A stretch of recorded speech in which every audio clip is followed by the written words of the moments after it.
Good morning students, welcome to Iqbal Arts classes.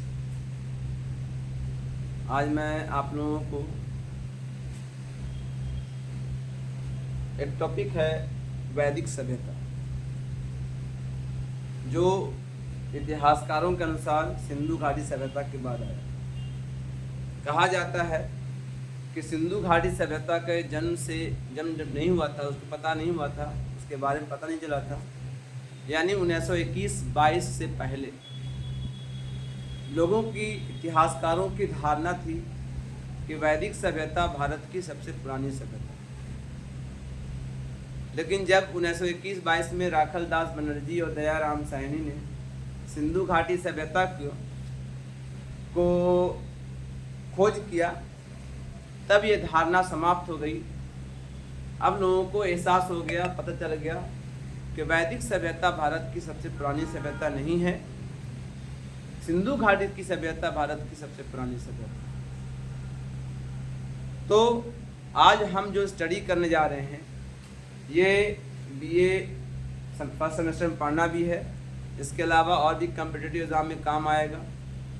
तो उसी के बारे में हम आप लोगों के सामने चर्चा करेंगे। खास करके इंटरमीडिएट के बच्चों को भी ये एग्ज़ाम आता है, तो ये आपके लिए बहुत ही फायदेमंद, लाभदायक होगा। वैदिक सभ्यता, जिसको हम लोग वैदिक कल्चर भी कहते हैं, अंग्रेजी उसको बोलते हैं वैदिक कल्चर।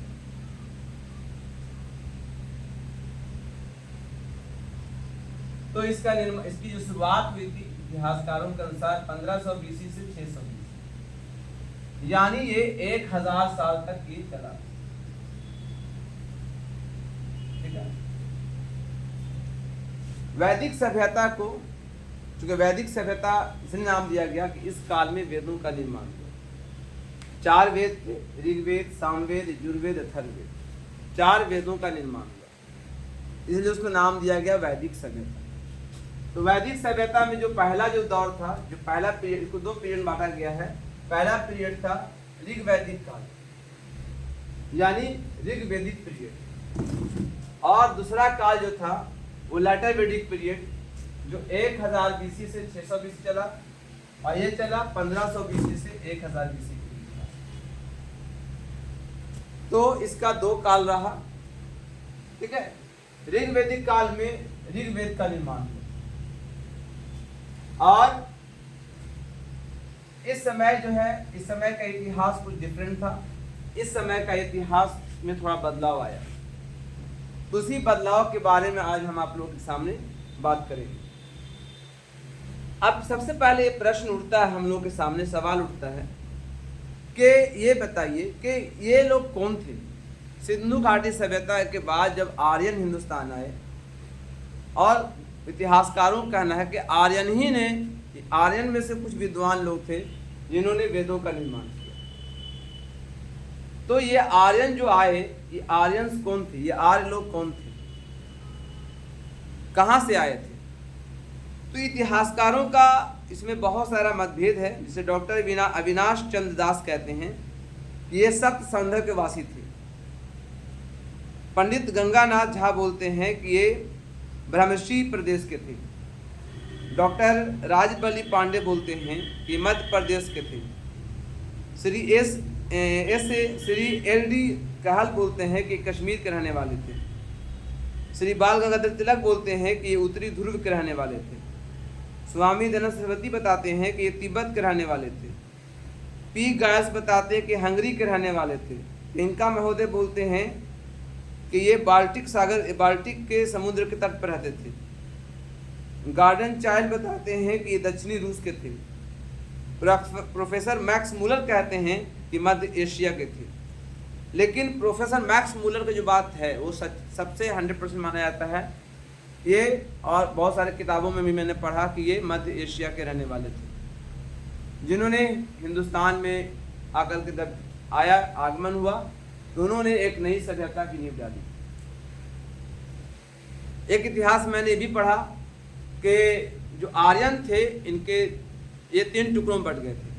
एक टुकड़ा जो था, एक भाग जो है वो हिंदुस्तान चला आया, एक भाग चला गया वो ईरान, इराक, मध्य एशिया में ही रह गए और वहाँ कल्चर का निर्माण किया। और एक भाग था वो इंग्लैंड चले गए, ठीक है, जहाँ पर इंडो एंग्लिकन कल्चर, जहाँ पर एंग्लिकन कल्चर बना, फिर वहाँ पर इंग्लैंड का निर्माण। तो इसके बारे में अलग अलग मत है, इसमें कंट्राडिक्ट नहीं करना चाहिए। मेन चीज़ हम लोग पढ़ने जाते हैं कि वैदिक सभ्यता क्या। तो वैदिक सभ्यता जब हुआ इसका, तो ये 1500 BC में शुरू हुआ था, और ये शुरुआत जब किया गया था तो इसको दो भाग में डिवाइड कर दिया था, ये बताया मैंने अभी।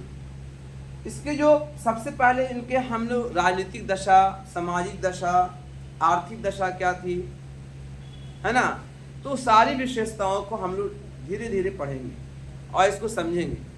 चूँकि वैदिक सभ्यता एक बहुत इम्पोर्टेंट चैप्टर है और इसको पढ़ना बहुत ज़रूरी, इसको समझना बहुत मुश्किल है, समझने में तकलीफ होती है, जो बहुत सारे वर्ड्स होते हैं जिसको याद नहीं हो पाता है, तो याद करना बहुत टफ होता है।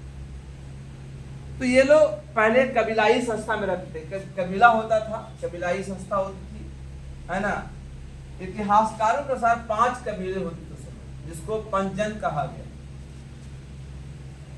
और ये जो कल्चर था मुख्य रूप से गायों पर बेस्ड था, मतलब ये लोग गौपालक होते थे, बड़े बड़े पशुचारण होते थे, यानी क्या कहिए कि उसको न बोल सकते हैं कि चरागाह होते थे, चरागाहों में वो पशुओं को चराते थे। तो ज़्यादातर ये सभ्यता जो है पशु पालन पर ही बेस्ड था, यानी यहाँ की जो मुख्य व्यवसाय जो था वो पशुपालन था।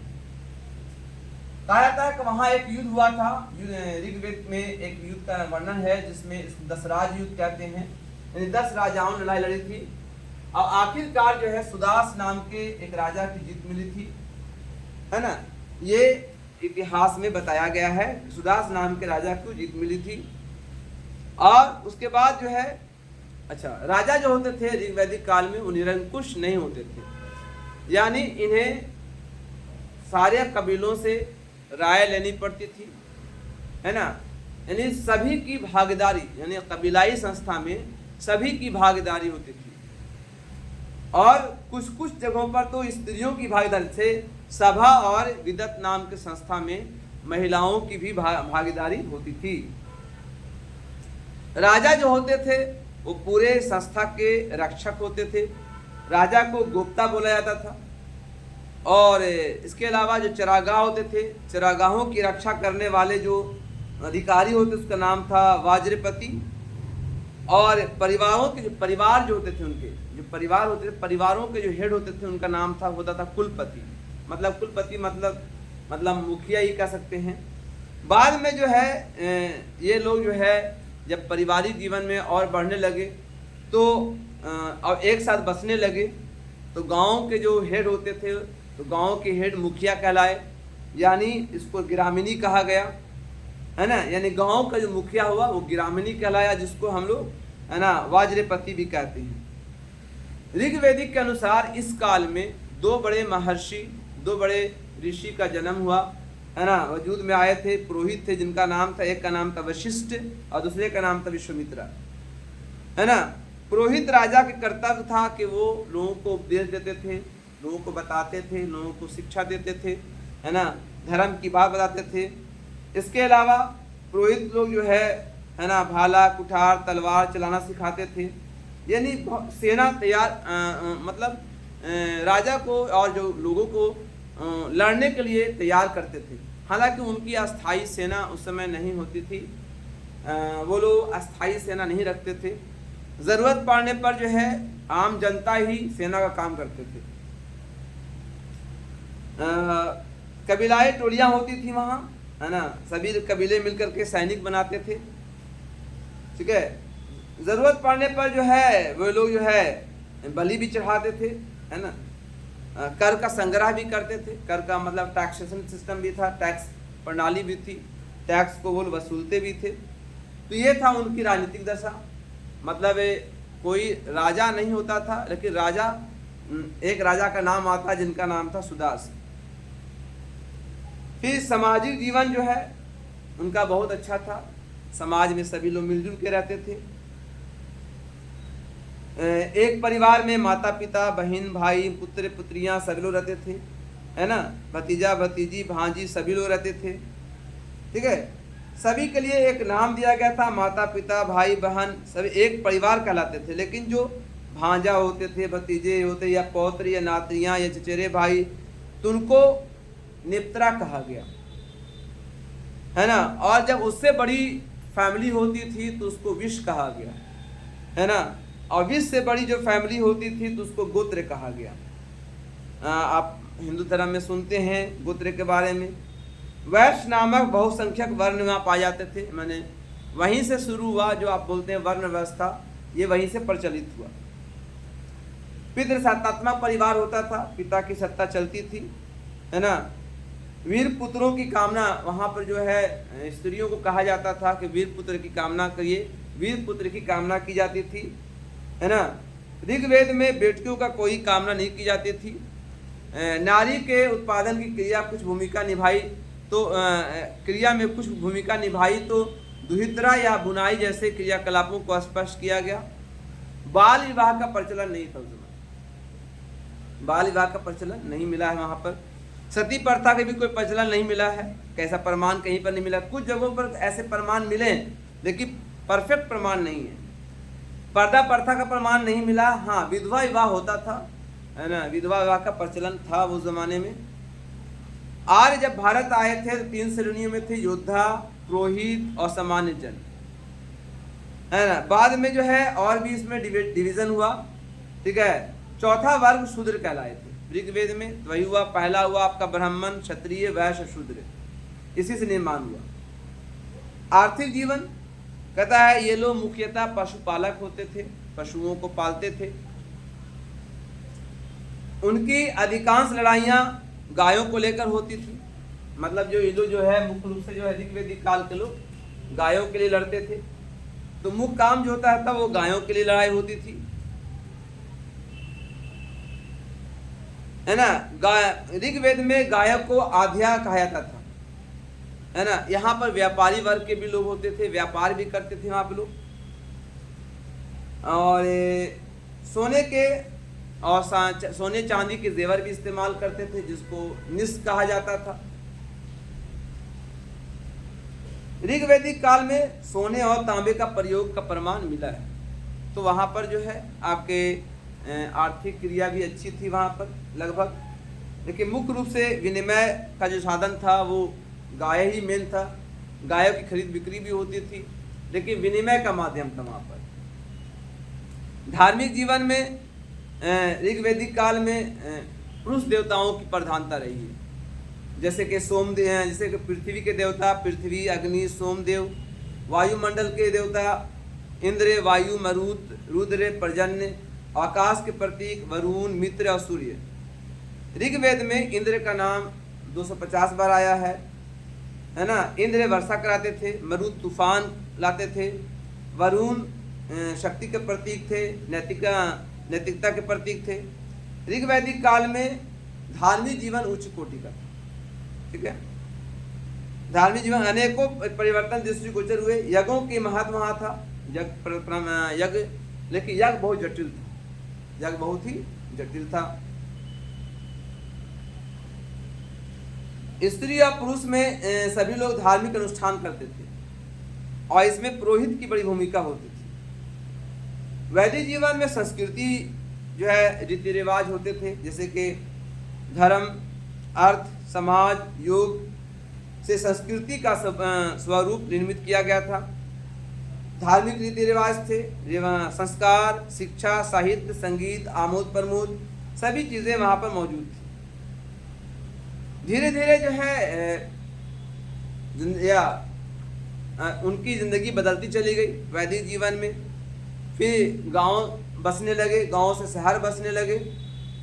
फिर आगे जो है बहुत सारे फिर बदलाव आए, जैसे कि कुछ और भी काम होते थे, मनोरंजन के काम, जैसे नृत्य, संगीत हो गया, रथ दौड़, घोड़दौड़, है ना, धूर्त कीड़ा, जैसे बहुत सारे काम करते। ढोल, मंजीरे और बांसुरी, बीना, बीन जैसे वाद्य यंत्रों का प्रयोग किया जाता था। धूर्त कीड़ा आप जानते ही होंगे, जो इसको जुआरी कहते हैं, जुआ के बिलाप, जुआ खेलने वाले। तो ये सब वहाँ पर होता था। वैदिक काल में लिटरेचर का भी विकास हुआ था और खास करके 3-4 किताबें लिखी गई थी, ऋग्वेद, सामवेद, यजुर्वेद, अथर्ववेद, इसके अलावा जो है और भी कई पुस्तकें लिखी गई थी, जैसे कि विश्वारा, घोषा, लोपामुद्रा, अपाला जैसे विदुषी नारियां भी थी जिन्होंने स्टडी किया था, ऋचिकाएँ लिखी थी उन्होंने। शिक्षा, कल्प, व्याकरण, निरुक्त, छंद और ज्योतिष जो वेदांत के हिस्से थे लिखे गए थे। इस काल में राजनीति जीवन बहुत अच्छा था, है ना। उसको कई भागों में डिवाइड किया जाता, सभा, समिति, विदत और गण, इस तरह से शासन चलता था, है ना। तो सभा जो होते थे, ऋग्वेद और अर्थवेद दोनों मिलता है ना। जो सभा एक समिति होती थी जो पुरानी संस्था थी, है ना। सभा में सभी लोग रहते थे, सभा में स्त्रियों को भी सम्मिलित होने का आदेश था, उनकी भी राय देने के मतलब आज़ादी थी। समिति होती थी, समिति में बहुत ये व्यापक सभा होती थी, इसमें जन सामान्य भी वो लोग होते थे, सभी लोगों को शामिल रहने का परमिशन था। यहाँ पर राजा का चुनाव समिति द्वारा किया जाता था। फिर एक विदत होता था, विदत को भी सभा एवं समिति के सभी प्राचीन संस्था माना गया, ठीक है। इसके अलावा गण होता था। गण का उल्लेख ऋग्वेद में 46 बार, अर्थवेद में 9 बार आया है। गण का मतलब गांव होता था, गण से बना उसी से गण से बना जन, जहाँ पर लोग रहते थे, गण माने लोग, और जन माने लोग होता है, उसी से बना जनपद। बाद में जनपद का जो कंसेप्ट आया इसी से आया। ऋग्वेद काल में जो है या वैदिक काल में बहुत सारे साइंटिफिक रिसर्च भी हुए, साइंटिफिक मतलब या वैज्ञानिक खोज भी हुई, ठीक है। ऋग्वेद में 10, शत, सहस्त्र, आयुक्त तथा 10 गुणन संख्या मिलती है। यजुर्वेद में मतलब एक पराध यानी 10 अरब तक के संख्या गिनने का भी वहाँ पर प्रमाण मिला। वेदांग में कल्पसूत्र में बहुत सारे सूत्र हैं, मैथमेटिक्स के भी सूत्र मिले हैं जिसको आप लोग बोलते हैं। यूनान में यूक्लिड का जो नियम था, पाइथागोरस थ्योरम, उस जमाने में भी था। ज्योतिष सिस्टम में भी बहुत आगे थे वे लोग। एक सौर वर्षा में एक साल में 366 दिन होते हैं, उनको पता था। एक साल में 27 नक्षत्र होते हैं, उनको पता था। चिकित्सा के क्षेत्र में भी बहुत आगे थे वो लोग। अश्वनी कुमारों को वैद्य कहा गया वहाँ पर। ऋग्वेद में भेषज ना शब्द मिलता है ना। वेदों में लिखा है कि अश्वनी कुमारों ने, है ना, दधीची ऋषि से सिर को काट करके वहाँ घोड़े का सिर जोड़ दिया था। बाद में पहला सिर पूर्वता जोड़ दिया गया। विश्वता की कटी टांग के स्थान पर धातु का पैर जोड़ा गया। यानी उस जमाने में भी सर्जरी वगैरह का काफ़ी विकास हुआ था, ठीक है। और इसका जो है प्रमाण महाभारत में देखने को मिलता है। औषधियों का बड़े पैमाने पर भी इस्तेमाल होता था, झाड़ फूंक भी होता था। अर्थवेद में इसके बारे में वर्णन है। बाद में चरक संहिता और सुश्रुत संहिता अस्तित्व आई और फिर शुद्ध चिकित्सा ग्रंथ हुई। धातु कर्म के बारे में वो लोग जानते थे, यानी कई धातुओं को मिला करके नए धातु का निर्माण करते थे वो लोग, है ना। घोड़ों को हल में जोतते थे, रथ भी चलाते थे। लौह युग की शुरुआत हो चुकी थी, है ना। 1000 BC में ही लौह युग शुरू हो गया था। वे लोग विभिन्न प्रकार के विज्ञान से 4 वेद, इतिहास के बारे में जानते थे, पुराण, वेदांग, गणित, वर्षा विज्ञान, निधि विज्ञान, जंतु शास्त्र, नक्षत्र विद्या, सर्व विद्या, इस तरह से बहुत सारे विद्या के ज्ञानी थे। तो धीरे धीरे बहुत विकास हुआ। उसके बाद जो है जब वैदिक काल आया तो वैदिक काल में भी बहुत तरक्की हुई, उसी में ही उस पर चढ़ता गया। हालांकि धीरे धीरे जो है सभा में फिर स्त्रियों को, जब वैदिक काल आया, जब उत्तर वैदिक काल आया तो स्त्रियों को उसमें प्रवेश मना कर दिया। सभा में जाने से प्रवेश करने मना कर दिया गया सभा में जाने से। पहले सभा में राय दे सकते थे ऋग वैदिक काल में, लेकिन उत्तर वैदिक काल में उसको बंद कर दिया गया। अब जो है राजा का पद अनुवांशिक होता था, खानदानी होता था। राष्ट्र शब्द का अस्तित्व इसी काल में आया था। कर्मकांड के शुरुआत हुई थी, है ना। राजसु यज्ञ, अश्वमेध यज्ञ, वाजपेयी यज्ञ जैसे शब्द इस काल में शुरू किए गए, है ना। इस काल में जो है नजराना देने का भी एक प्रमाण चल पड़ा, है ना। थाली में भरे हुए रत्नों को लोग राजा को भेंट में देते थे। उत्तर वैदिक काल में सामाजिक जीवन में बदलाव आया था, है ना। ब्राह्मण, राजन्य, क्षत्रिय, वैश्य, शूद्र जैसे शब्दों का निर्माण हुआ, यानी वर्ण व्यवस्था शुरुआत हो चुकी थी।